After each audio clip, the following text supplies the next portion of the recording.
হামজা চৌধুরীর আগমনে বাংলাদেশের ফুটবল দেখেছে সাধারণ মানুষের গণজোয়ার। সেই সাথে ফাহমিদুলের না সাথে দেখা হয়ে গেছে মুদ্রার উল্টো পিঠও।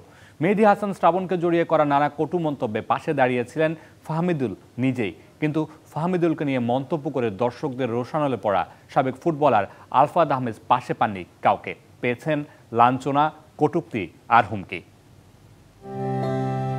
আলফাজ আহমেদ বাংলাদেশের ফুটবলের সোনালী সময়ের অন্যতম সেনানী। বাংলাদেশের ফুটবলকে সাধারণের কাছে পৌঁছে দেওয়াদের একজনই আলফাজ। দক্ষিণ এশিয়ার সেরা বলা হতো এই ফরওয়ার্ডকে। কিন্তু সেই ফুটবলারকে নিয়েই হচ্ছে একের পর এক আক্রমণাত্মক পোস্ট।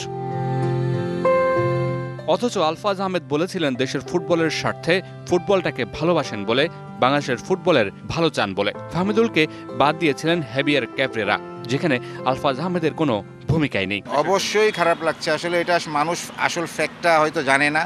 ছোট ছোট কাটিং দেখে ওইটা দেখে তারা মন্তব্য করে এবং মানুষকে ফোর্স করে যে এটা খারাপ করতেছে, এর বিরুদ্ধে লড়ো।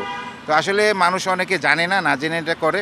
যমুনা ইলেকট্রনিক্স ঈদে ডাবল খুশি অফার সিজন 3। যে কোনো পণ্য কিনলেই পাচ্ছেন নিশ্চিত ঈদ উপহার। আর যেই করুক আসলে সত্য যাচাইটা করে যা আসলে করা উচিত। আর জাতীয় দলে আমরা খেলেছি, জাতীয় দলকে কি দিয়েছি এটাও অনেকে জানে না, নতুন প্রজন্ম হয়তো জানে না। ফাহমিদুল ইস্যুতে আলফাজ আহমেদের মন্তব্যের পর সামাজিক যোগাযোগ মাধ্যমে যখন মন্ডুবাদ চলছিল, তখন কাউকে পাশে পাননি সাবেক এই ফুটবলার। পরিবারের সদস্যরাও ভয়ে ভেঙে পড়েন। অথচ ফাহমিদুলের দল থেকে বাদ পড়ায় শ্রাবণের নাম নিয়ে যে গুঞ্জন তৈরি হয়েছিল, শ্রাবণের পাশে দাঁড়িয়ে সেই গুঞ্জন হাওয়ায় উড়িয়ে দিয়েছেন ফাহমিদুল। মাত্র কয়েকদিনের সতীর্থ বিপদে পাশে দাঁড়িয়ে গেছেন সতীর্থের। অথচ দীর্ঘদিন জাতীয় দলে খেলা আলফাজ আহমেদ পাশে পাননি কাউকে। কেউ তার হয়ে বলেনি, আলফাজ আমরা পাশে আছি।